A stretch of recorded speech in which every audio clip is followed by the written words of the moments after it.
আসসালামু আলাইকুম সুপ্রিয় দর্শক শ্রোতা, দেশে প্রবাসে যে যেখান থেকে আমার এই ভিডিওর সাথে যুক্ত হয়েছেন, আশা করি সকলে ভালো আছেন, ভালো থাকবেন। তো আজকে একটি ভিন্নধর্মী ভিডিও নিয়ে আপনাদের সামনে আমি চলে এসেছি। তো প্রিয় দর্শক, আজকে আমরা ভালোবাসার নামে কি করতেছি দেখেন। আজকে আমাদের বোন, আমাদের ভাই যা রাস্তায় ঘাটে এবং পার্কে যেখানে ইচ্ছা সেখানে তারা ভালোবাসার নামে কি কেলেঙ্কারি করে বেড়াচ্ছে, যেগুলো না দেখলে আপনারা বুঝতে পারবেন না। আজকে আমার এই ভিডিওটি তৈরি করা আপনাদের উদ্দেশ্যে, আপনারা যেন সচেতন হয়ে যান এবং আমাদের সমাজকে যেন আমরা সুদৃষ্টিতে দেখি এবং সুপথে পরিচালনা করি, যেন কোনো খারাপ দিকে না নিয়ে যাই। সেজন্য আমার এই ভিডিওটি তৈরি করা। কেউ কোনো খারাপ মন্তব্য করবেন না। তো প্রিয় দর্শক, আজকে আমি আপনাদের উদ্দেশ্যে যে ভিডিওটি বানাচ্ছি, সেই ভিডিওটি আপনারা দেখে আপনারা নিজেরা হতভম্ব হয়ে যাবেন। আমি নিজে হতভম্ব হয়ে গেছি যে আমাদের সমাজ আজকে কোন দিকে চলে যাচ্ছে, আমাদের সমাজ কতটা নিচে নেমে এসেছে। তো সুপ্রিয় দর্শক শ্রোতা, কথা বেশি বাড়াবো না। আমি যে ভিডিওটি দেখাবো আপনাদেরকে, ইতিমধ্যে আমাদের ছোট্ট একটি ভিডিও ক্লিপ দেখতে পেয়েছেন এবং ফুল ভিডিওটি আপনাদেরকে আমি এখন দেখাবো। তো ভিডিওটি দেখার আগে আমি দুটো কথা বলে ক্লিয়ার করে দিতে চাচ্ছি। প্রিয় দর্শক, আজকে দেখেন আমাদের সমাজ ব্যবস্থা কত নিচে নেমে এসেছে, কি ধ্বংসের পথে চলে এসেছে।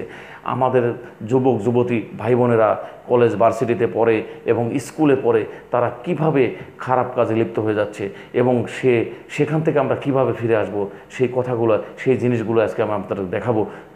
তো প্রিয় দর্শক, আমার এই ভিডিওতে যারা যুক্ত হয়েছেন অবশ্যই তারা তাদের মূল্যবান মতামত আমার এই কমেন্ট বক্সে লিখে জানিয়ে যাবেন এবং এই ভিডিওটি সম্পূর্ণ না টেনে দেখার অনুরোধ রইল এবং এই ভিডিওটি দেখে আপনার নিজের মূল্যবান মতামত আমার এই কমেন্ট বক্সে লিখে জানাবেন।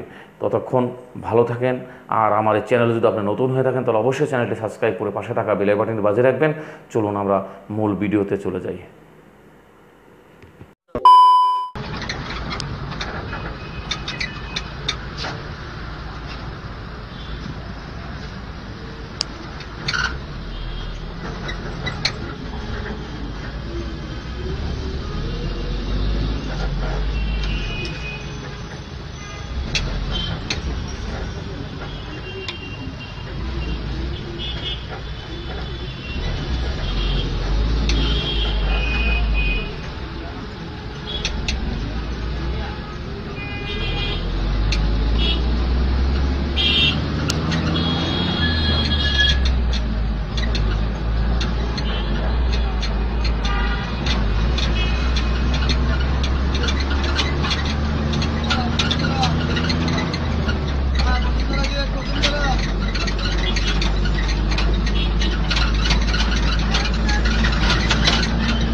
বাসের মধ্যে প্রায় সময়ই দেখা যায় এ ধরনের অবৈধ কর্মকাণ্ড চলছে।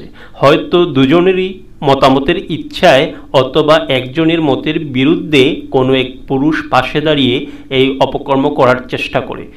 আমার কাছে পরকীয়ার চেয়ে ভয়াবহ হচ্ছে এই ধরনের অপকর্ম, যেগুলো সামাজিক পরিবেশে, খোলামেলা পরিবেশে হয়ে থাকে, হোক না কেন যে কোনো পার্কে অথবা বাসে অথবা রাস্তায় রিকশায় বসে।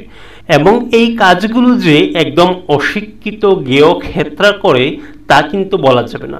অশিক্ষিতরা গেয় অথবা খ্যাত যারা আছে, আমরা বলি রিক্সা চালক, ঠেলাগাড়ি চালক, আরও অন্যান্য শ্রমিক যারা আছে তারা কিন্তু ঠিকই পতিতাপল্লীতে যায়, এ ধরনের খোলামেলা পরিবেশে পার্কে বসে এই কাজগুলো করে না।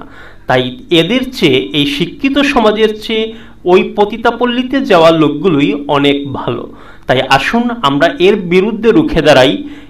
যদি এই ছেলের, এই মেয়ের একান্তই ইচ্ছা থাকে তাদেরকে একে অন্যের হাতে বিলিয়ে দেওয়ার, নিজেকে নষ্ট করার, তাহলে শত শত হোটেল আছে, রুম আছে, আরও অন্যান্য জায়গা আছে, সেগুলোতে যাক।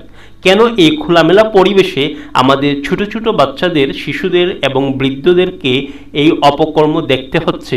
অবশ্যই সে ব্যাপারে সবাইকে সচেতন হওয়া উচিত। এর দ্বারা কোনো সমাজ কখনোই উপকৃত হয়নি এবং হবেও না। অতীতেও অনেক সমাজ, অনেক জাতি, বংশ এই অপকর্মগুলোর জন্যই ধ্বংস হয়ে গিয়েছে, সৃষ্টিকর্তার গজব পড়ে। তাই এই কাজ করছে এরা, আমরা যে সেফ আছি তা কিন্তু না। এই কাজের জন্য কিন্তু আযাব যদি আসে তাহলে আমাদের উপরও আসবে।